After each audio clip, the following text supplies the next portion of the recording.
By the time the auctioneer called the last lot of the day, Nora Fenwick had $3 left in the world, a rust-colored terrier named Copper, who hadn't left her boots since the funeral, and nowhere on God's earth she was expected to be. She had come to Briar Creek with her late husband's debts settled, and nothing left to show for 11 years of marriage, but a wagon, a dog, and the particular kind of tiredness that doesn't sleep off.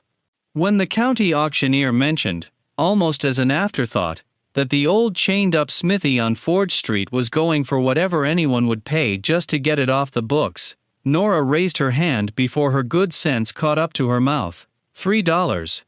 Nobody in Briar Creek would go near that building, not for free, folks said, let alone for money. Because everybody knew the old Smithy was cursed, chained shut for 30 years since the blacksmith who built it vanished in disgrace, and no soul in 3 decades had dared cross its threshold.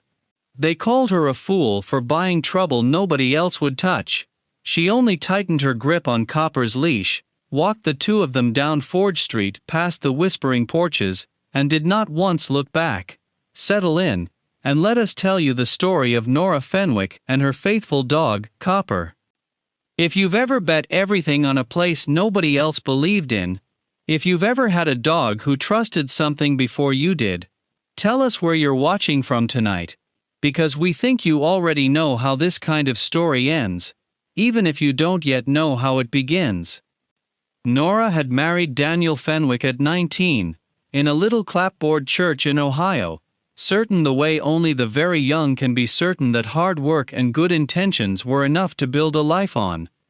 Daniel was a wheelwright by trade, steady-handed and slow to anger, the kind of man who measured twice on everything, including his words. They'd moved west in stages over the years, chasing better opportunity the way so many families did, until they'd settled 2 winters back, in a rented house outside a town called Millbrook, where Daniel took work repairing freight wagons for a shipping outfit that promised more than it ever paid.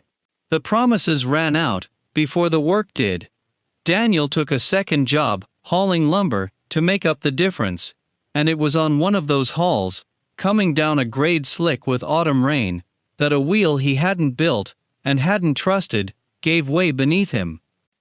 She had known, even before the neighbor's boy came running up the lane with his hat in his hands and his face gone white, that something was wrong. Copper had begun pacing the porch an hour before, whining at the road in a way he never did, as though he'd felt the accident happen somewhere down that same grade Daniel traveled every week. It was a thing Nora tried afterward not to dwell on too closely, the notion that a dog might know before a wife did, but it stayed with her all the same, tucked away alongside all her other memories of that terrible autumn, waiting, as it turned out, to mean something more the day Copper began digging in a stranger's dirt floor a year later. Nora buried her husband on a Tuesday in October, with $11 in the house, and a stack of debts he'd never once mentioned to her, money borrowed against wages that would no longer come, a note co-signed for a brother-in-law who'd since disappeared west without a forwarding address. She spent the winter selling what she could, paying what she owed, and by spring there was little left of the life she and Daniel had built together, except Copper, a scrappy rust-colored terrier Daniel had taken in as a half-starved pup 2 years before, who now slept across her feet every night, as though he'd appointed himself the last piece of Daniel that hadn't yet been auctioned away. Copper had been Daniel's shadow at the wheelwright shop, chasing off rats, sitting patient for hours beside the workbench, and in the months since the funeral, he had transferred that same quiet devotion entirely onto Nora, following her step for step, as though he understood, better than she sometimes did herself, that she could not afford to lose track of him too. She remembered, with a clarity that still ambushed her some mornings, the particular way Daniel used to whistle low through his teeth, whenever Copper wandered too near a spinning wheel, or a hot forge fire at the shop, a sound the dog had learned faster than any command word. And how in the weeks right after the accident, Copper had gone looking for that whistle everywhere, at the shop door, at the foot of the bed, at the graveside itself, sitting so still, and so long by the fresh-turned earth, that the sexton had finally come, and gently walked him home himself. Nora had wept harder over that than almost anything else in those first raw weeks, watching a dog wait for a sound that was never coming again, and it was somewhere in the watching that she'd first understood the two of them were going to have to learn how to be a family of exactly two, whether either of them was ready for it or not. She left Millbrook in April with the wagon, the dog, and a single trunk, telling herself only that she was heading somewhere the name Fenwick didn't carry the weight of unpaid debts behind it. Briar Creek was not a destination, so much as a place the road happened to lead. A modest crossroads town built up around a creek crossing and a stubborn vein of good farmland, with a main street of maybe a dozen businesses, and the particular close-knit wariness of a place where everyone already knew everyone else's business and regarded strangers accordingly. Nora arrived with less than $5 to her name, and no plan beyond finding honest work before the money ran out entirely, and it was in that condition, tired, threadbare, and running low on both funds and patience, that she wandered past the county notice board outside the sheriff's office and saw the auction bill pinned there, listing surplus town property to be sold that Saturday, including, near the bottom in smaller print, the old Smithy, Forge Street, sold as is, no warranty of title or condition. She might have walked past it entirely, if not for the woman sweeping the boardwalk outside the dry goods store, an older shopkeeper named Mrs. Odessa Klein, who caught Nora studying the notice, and offered, unprompted, that she wouldn't waste a nickel on that building if she were smart. When Nora asked why, Mrs. Klein's voice dropped the particular register people use for stories they've told 100 times, and still don't quite believe themselves. 30 years back, she said, Briar Creek had a blacksmith named Ezra Whitlock, the finest ironworker 3 counties could claim, a man who could shoe a horse, and forge a plow blade, and folks said, coax metal into shapes that seemed more like magic than trade. He'd been well liked, too, in his way. Stood godfather to half the babies born on Forge Street those years. Extended credit to farmers through lean winters, without ever once calling in a debt harder than a man could bear. Then one autumn, Ezra was accused of stealing gold dust from the town's assay office, a serious charge, the kind that ended careers and sometimes lives, and before it ever reached a proper trial, Ezra Whitlock was gone. Disappeared in the night, some said, guilty as sin and running from the law.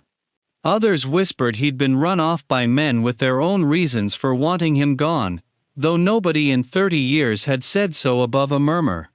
Mrs. Klein herself confessed, lowering her voice further still, that she'd never much cared for how quickly certain prominent families in town had seemed to benefit once Ezra's land went unclaimed. But that was old talk, she said, best left where it lay.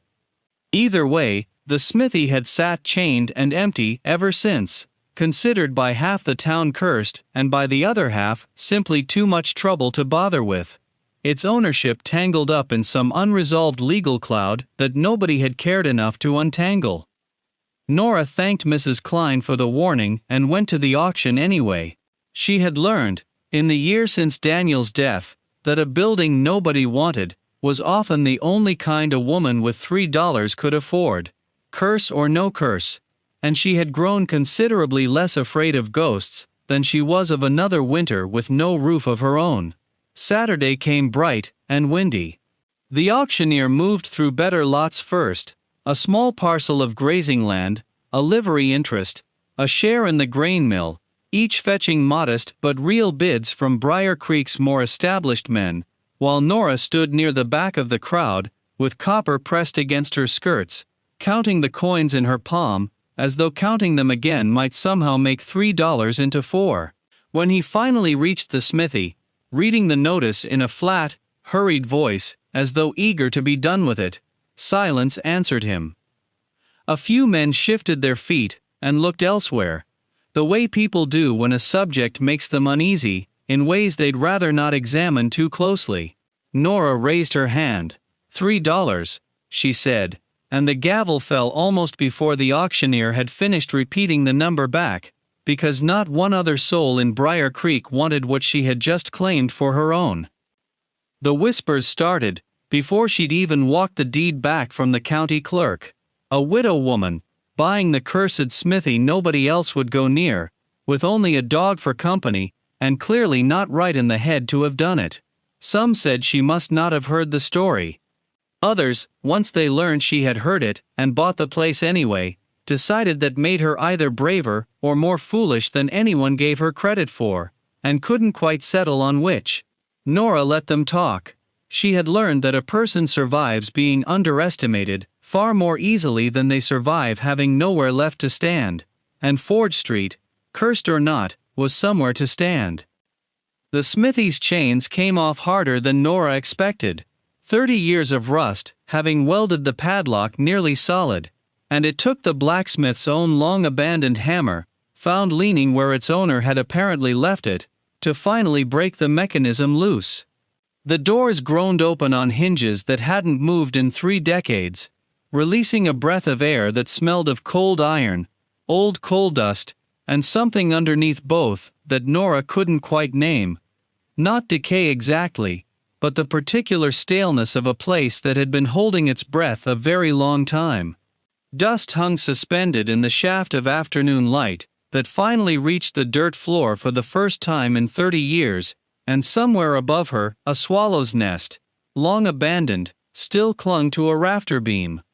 The forge itself sat cold and gray in the center of the dirt floor, bellows collapsed and split with age, tools still hanging on their pegs along the wall, as though Ezra Whitlock had simply stepped out one evening and never come back to finish his work, which, as far as anyone in Briar Creek could say, was exactly what had happened.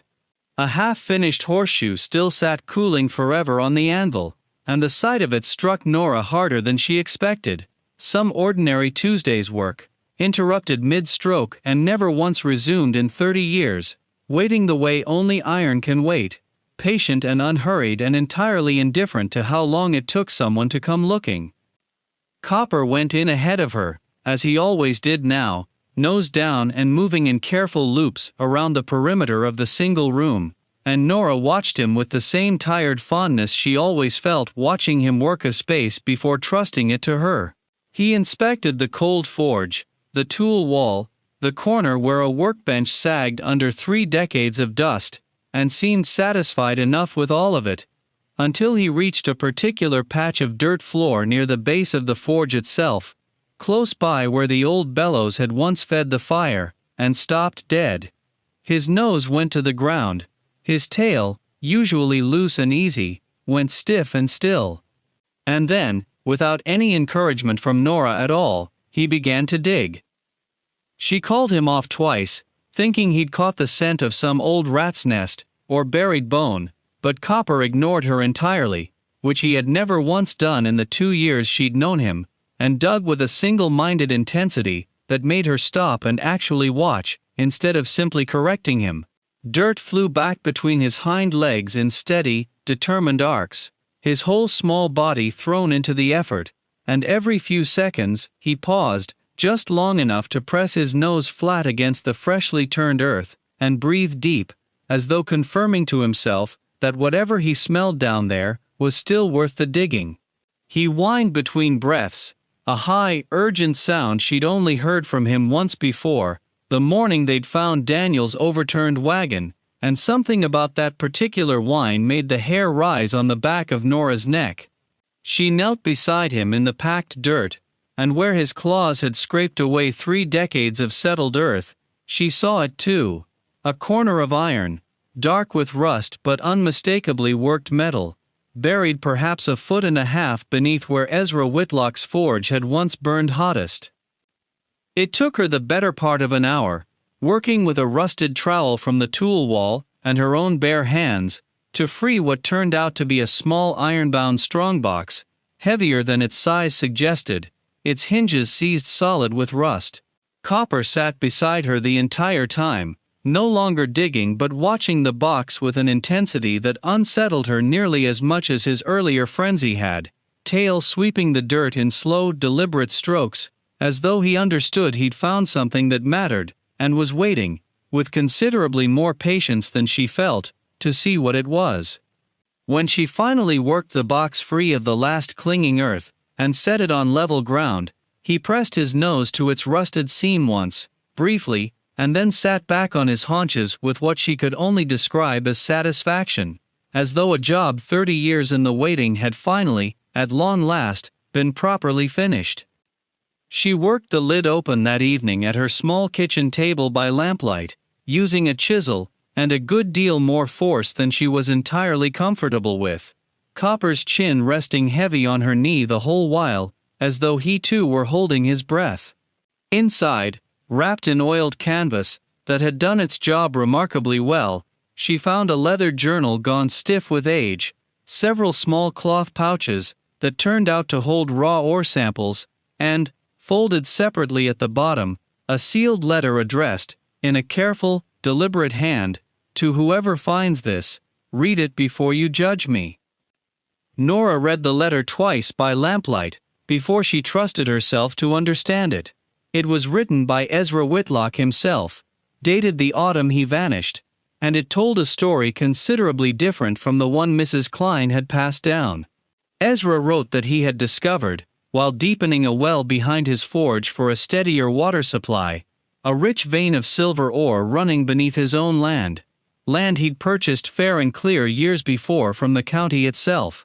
He'd taken samples to the assay office to have them properly tested, trusting the process the way an honest man trusts a system he's never had reason to distrust.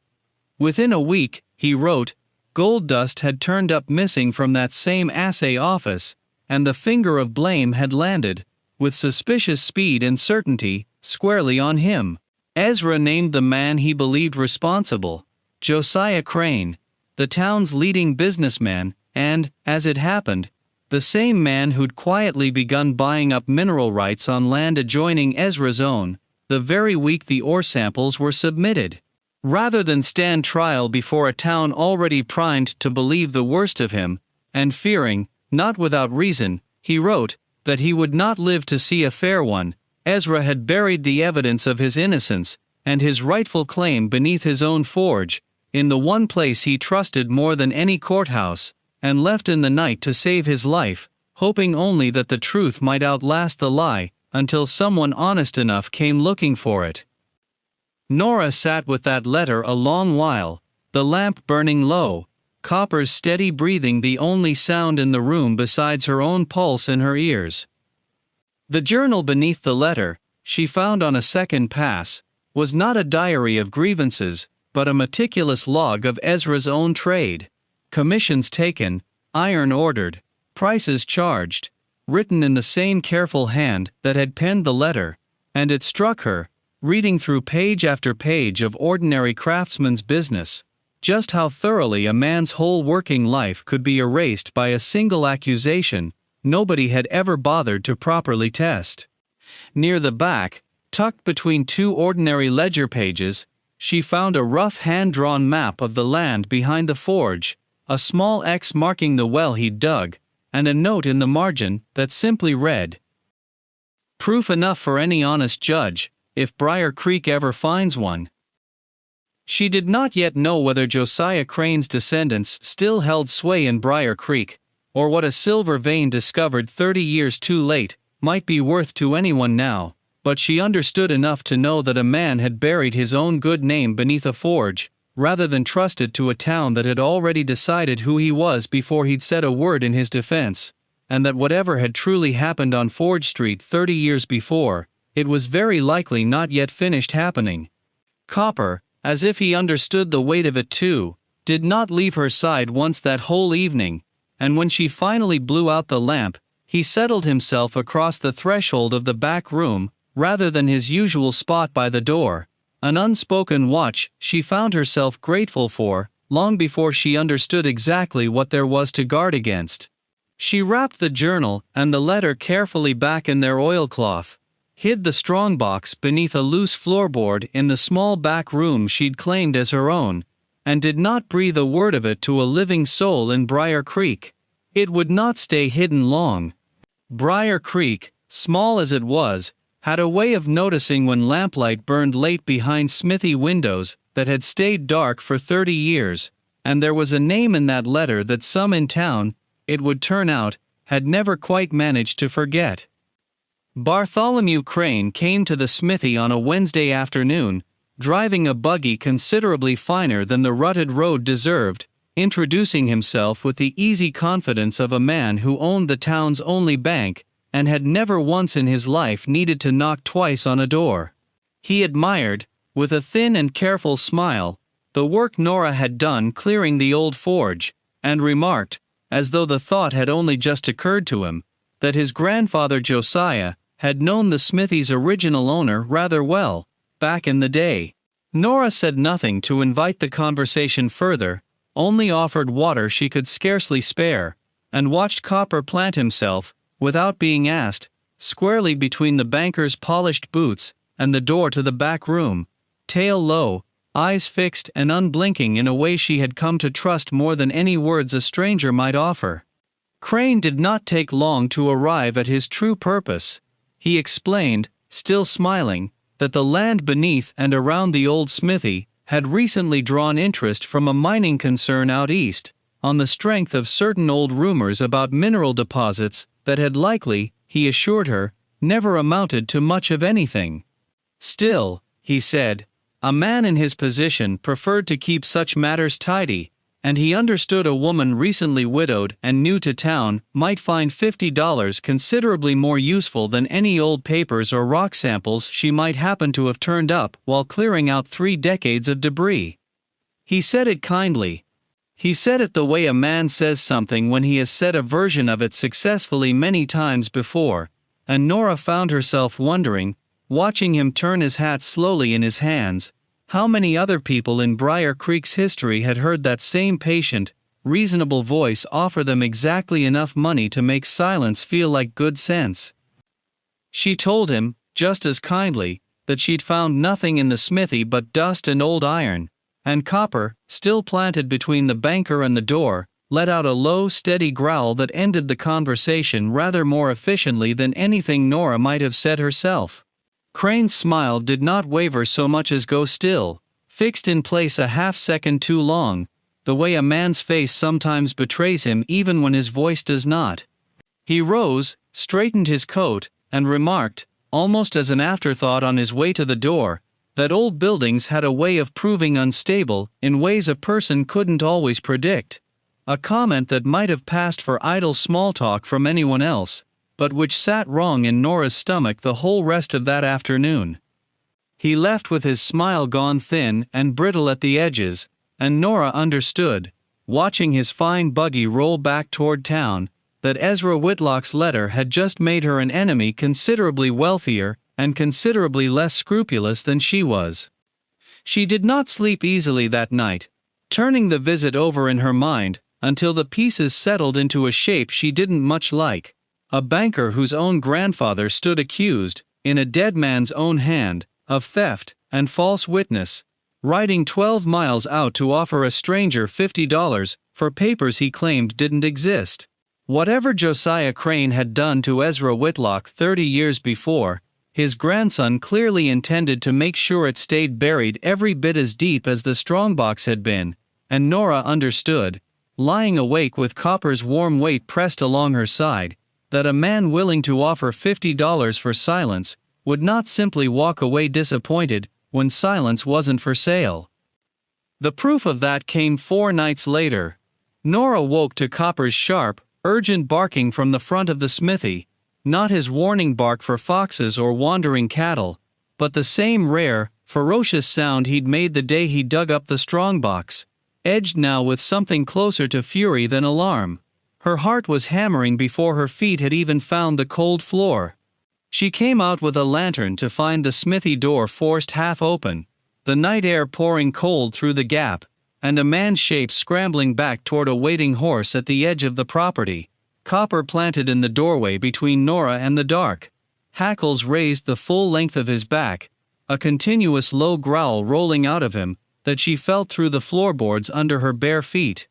She knelt and ran her hands over him by lantern light. checking every inch of him for any sign he'd been struck or kicked in the scuffle, and found him trembling not from fear, but from the sheer effort of having held that doorway entirely alone against a stranger twice his size. A fierce, fine trembling that she recognized, with a rush of gratitude that nearly buckled her knees, as the particular exhaustion of a small dog who had just done something enormous. Nothing had been taken, the floorboard and its strongbox sat undisturbed, but the message was unmistakable. Bartholomew Crane had grown tired of waiting for an answer he liked, and Nora understood, sitting on the cold dirt floor with her arms around her trembling dog, until both their pulses finally slowed, that she could not afford to wait any longer either.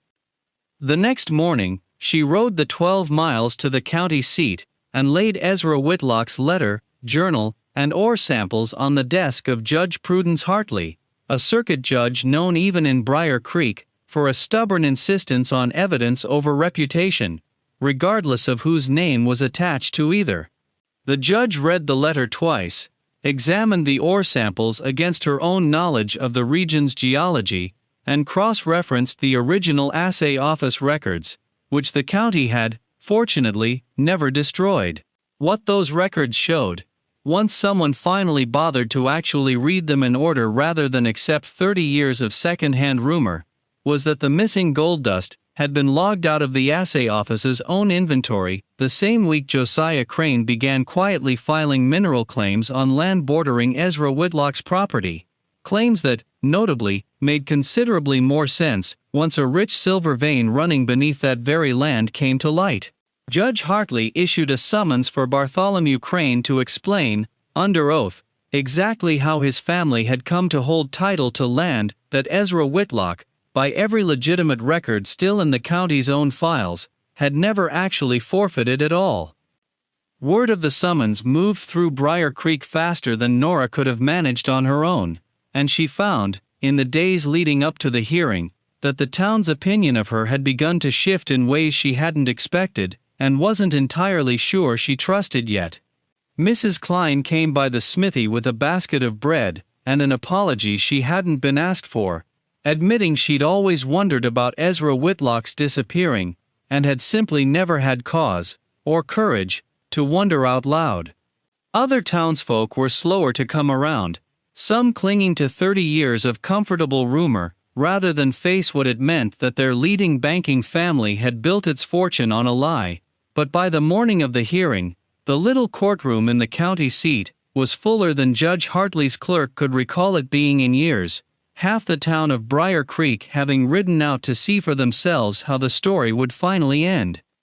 Crane fought it in her courtroom for the better part of 3 days, but the evidence did not bend for a banker's comfort any more than it had 30 years before, and by the third day even his own lawyer had grown visibly reluctant to keep arguing a case the paper trail so plainly contradicted. The title to the Smithy's surrounding land, and the silver claim beneath it, was restored to Ezra Whitlock's name in the county record, for the first time in 3 decades,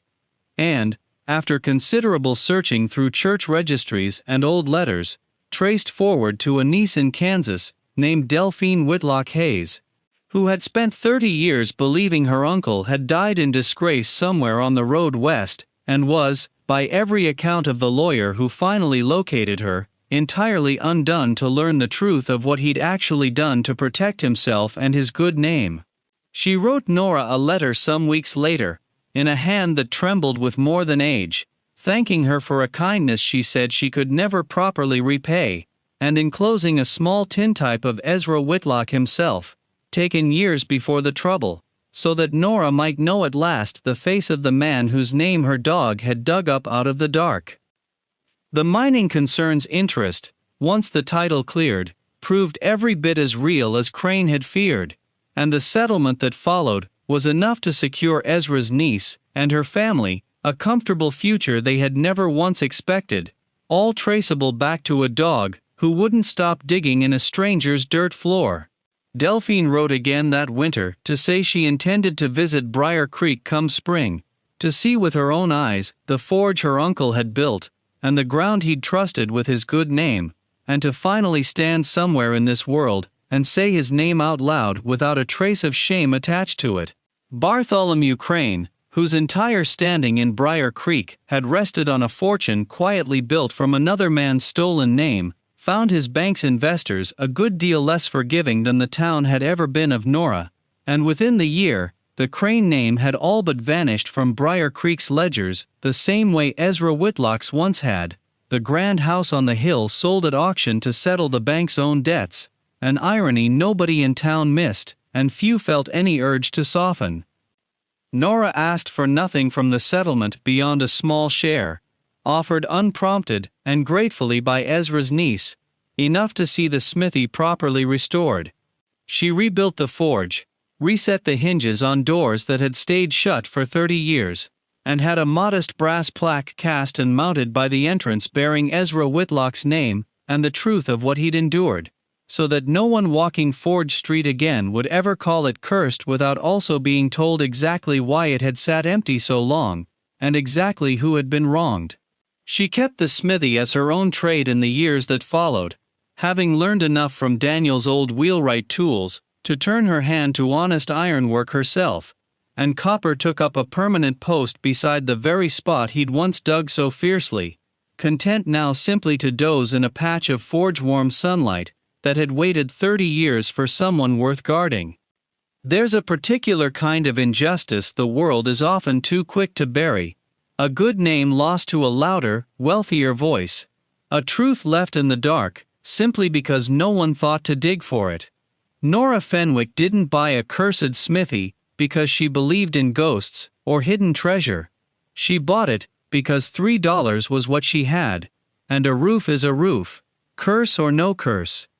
The truth, when it finally came up out of that dirt floor, came to a woman and a dog who'd already proven they didn't need a treasure to know their own worth, and to a town that learned, rather late, but not too late, that 30 years of comfortable rumor is no substitute for a single honest look at the evidence. So we'll leave you with the same question Nora carried with her long after the strongbox was opened. If you found a century-old wrong buried where no one thought to look, would you leave it resting quietly in the dark, or would you dig until the truth saw daylight again? Tell us in the comments below. Until next time, stay close.